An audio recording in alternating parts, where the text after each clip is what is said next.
Folks, Segasonicfan here. My tripod's in the other room, so this will be a slightly shaky camera video. Doing a quick review of the RetroSix replacement Sega Game Gear shells, cases. Very cool stuff. Overall, I'm quite pleased with them. I mean, it's hard to beat for the price. Anything better, and the molds seem to be quite well. Due to the nature of making molds and stuff, they include now these kind of small. They should be a little longer than this, but whatever. They're just like cheap wood screws for the unthreaded posts. These are not threaded because that's much more expensive to manufacture, like the original Game Gear ones are. And that's fine. You know, I can see why they did that. My only two big gripes are the fact that the skeleton clear one, while this looks quite clear on camera with the white behind it, once you get the case assembled with the circuit board, it's really not very clear at all. That's a small gripe, and I could show that, but I'm not sure I want to. It's that important because it's a small gripe. The biggest gripe, actually, though, which is quite important, is the D-pad is kind of janky. It doesn't work so well with the newer cases, and so I'm doing this for a customer right now. I'm going to be modifying this. It's a little hard to show on camera. I'm going to try, though. But basically, there's very little play, and these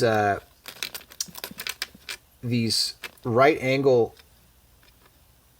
sort of protruded bits here, which is where the D-pad slots into, the corners are sharper, and I'm not sure. I mean, obviously it's a new mold, so part of it might just be playtime, but I don't think it's just that. I think there is kind of a very small inconsistency just because, you know, getting it super accurate, not so easy.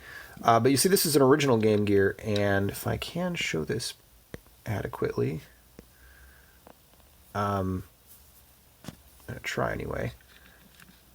You see how there's a lot more play in there? And I actually think that's because the circumference, the diameter of the cutout is actually a little bit larger. I'm gonna double check on that, and I'm gonna have to sand and drill the new one down to try to match this. But there's a lot more play, and that's actually extremely important, because if you don't have that play, you're going to have a really kind of stiff D-pad, and you're going to have a hard time executing combos in like fighting games, any kind of part where you need to roll, you know, kind of do a quarter circle kind of motion. It's a lot harder with this this new one. You see how the play is just not the same, be 30 to 50% less play. Haha, play, because we're trying to play games. Anyway, so yeah, apologize for the shaky camera, but I wanted to show this, and I didn't want to go find my tripod right now, but that's the problem, and so it's a really stiff control. So if you get one of these, you'll have to take a Dremel or some sort of thing, and maybe I'll have to experiment, see if widening this opening will work, or if actually sanding down the corners of these posts will work. It's hard to get measurements in there because digital calipers aren't going to be too happy with kind of pivoting in a small space like that. But I'll see what I can do, and I'll try to make a follow-up video.